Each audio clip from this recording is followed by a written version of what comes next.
നമസ്കാരം, ഞാൻ M G Pratheesh. Chemmanur International Jewellers Kaumudi ഹെഡ്ലൈൻസിലേക്ക് സ്വാഗതം. Powered by Fortune Industries, presented by Baba Easy English in association with High Sleep Mattresses. ചുരുളഴിയുന്ന ദുരൂഹത. നടിയെ ആക്രമിച്ച കേസിൽ വീണ്ടും വഴിത്തിരിവ്. സംഭവത്തിന് പിന്നിൽ ഗൂഢാലോചന ഉണ്ടെന്ന് സമ്മതിച്ച് പൾസർ സുനിയുടെ സഹതടവുകാരൻ വിഷ്ണു. ആസൂത്രണം ദിലീപിൻ്റെതായിരിക്കുമെന്ന് വിഷ്ണുവും സ്രാവുകൾക്കൊപ്പം നീന്തുമ്പോൾ ഇങ്ങനെ പലതും സംഭവിക്കാമെന്ന് വിപിൻ ദാസും.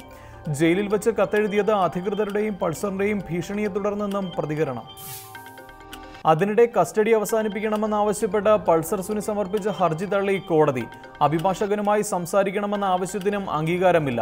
ജയിലിൽ ഫോൺ ഉപയോഗിക്കാൻ പൾസർ സുനിക്ക് സഹായം ചെയ്തവരെ 3 ദിവസത്തെ കസ്റ്റഡിയിൽ വിട്ടും കാക്കനാട് 1ാം ക്ലാസ് ജുഡീഷ്യൽ മജിസ്ട്രേറ്റ് കോടതി.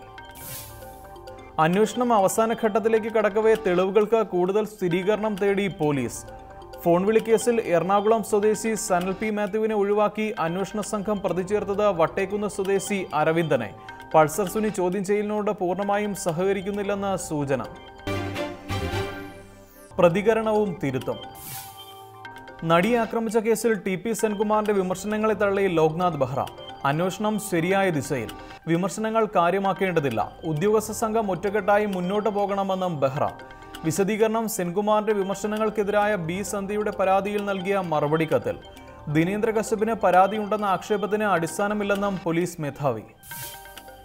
ബെഹ്റയുടെ വിമർശനത്തിന് പിന്നാലെ ആരോപണത്തിൽ വിശദീകരണവുമായി TP സെൻകുമാർ.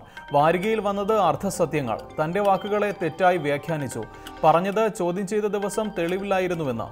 തെളിവ് ശേഖരണം പൂർത്തിയാക്കിയ ശേഷം വേണമായിരുന്നു ദിലീപിനെ ചോദ്യം ചെയ്യേണ്ടിയിരുന്നതെന്നും പ്രതികരണം.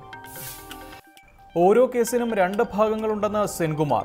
തെളിവും സംശയവും രണ്ടും രണ്ടാണ്. ദിലീപിനെ 13 മണിക്കൂർ ചോദ്യം ചെയ്തപ്പോൾ എന്തുകൊണ്ട് ദിനേന്ദ്ര കശ്യപ് ഉണ്ടായിരുന്നില്ല? അന്വേഷണ തലവൻ കഴിവുള്ള ഉദ്യോഗസ്ഥനെന്നും സെൻകുമാർ. വിലക്കേർപ്പെടുത്തി കോടതി. നെഹ്റു ഗ്രൂപ്പ് ചെയർമാൻ P കൃഷ്ണദാസിന് കേരളത്തിൽ കയറുന്നതിന് വിലക്കേർപ്പെടുത്തി സുപ്രീം കോടതി.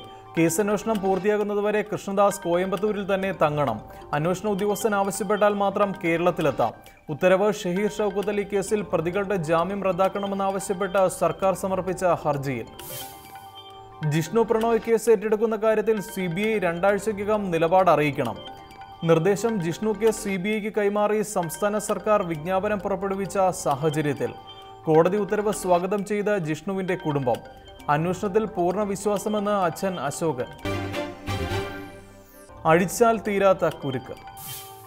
കാലിത്തീറ്റ കേസിന് പിന്നാലെ ലാലുവിന് പുതിയ കുരുക്കുമായി CBI. റെയിൽവേ മന്ത്രിയായിരിക്കെ ലാലു നൽകിയ കരാറുകളിലെ ക്രമക്കേടുകളിൽ RJD മേധാവിക്കും ഭാര്യ റാബ്രി ദേവിക്കും മകൻ തേജസ്വി യാദവിനുമെതിരെ കേസ്.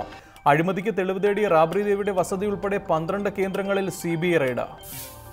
ക്രമക്കേടുകൾ കണ്ടെത്തിയത് 2006 റാഞ്ചിയിലും പുരിയിലും റെയിൽവേ ഹോട്ടലുകളുടെ നടത്തിപ്പിനായി സ്വകാര്യ സ്ഥാപനത്തിന് നൽകിയ കരാറുകളിൽ. പ്രത്യുപകാരമായി ലാലുവിനും കുടുംബത്തിനും പാറ്റ്നയിൽ കോടികൾ വിലമതിക്കുന്ന ഭൂമി ലഭിച്ചതായി CBI. ഈ ഭൂമിയിൽ ലാലുവിന് ബന്ധമുള്ള നിർമ്മാണ കമ്പനി വ്യാപാര സമുച്ചയം പണിയുന്നതായും കണ്ടെത്തൽ. Chemmanur International Jewellers Kaumudi headlines സമാപിക്കുന്നു. Powered by Fortune Industries, presented by Baba Easy English in association with High Sleep Mattresses. അടുത്ത ഹെഡ്ലൈൻസ് 1 മണിക്കൂറിന് ശേഷം. നമസ്കാരം.